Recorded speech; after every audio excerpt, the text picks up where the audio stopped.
Paano lagyan ng lock ang ating mga messenger? Buksan mo yung messenger mo at pindutin mo yung tatlong guhit. Pindutin mo yung settings icon. Pindutin mo yung privacy and safety.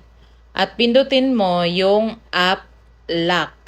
Pindutin mo or i-turn on mo yung require face ID. At pagdating dito guys, ang piliin ninyo ay yung after I leave Messenger. Para kung sakaling maiwan man natin yung ating mga cellphone kung saan-saan, hindi nila mababasa yung mga messages natin sa Messenger. Safe pa rin ito lalo na kung mayroong mga confidential messages na nandun sa ating Messenger. Pagkatapos mo magawa lahat ng proseso, pag binuksan mo yung messenger mo, ganito na yung magiging hitsura niya. Hihingi na siya ng Face ID or yung passcode para ma-unlock yung iyong messenger.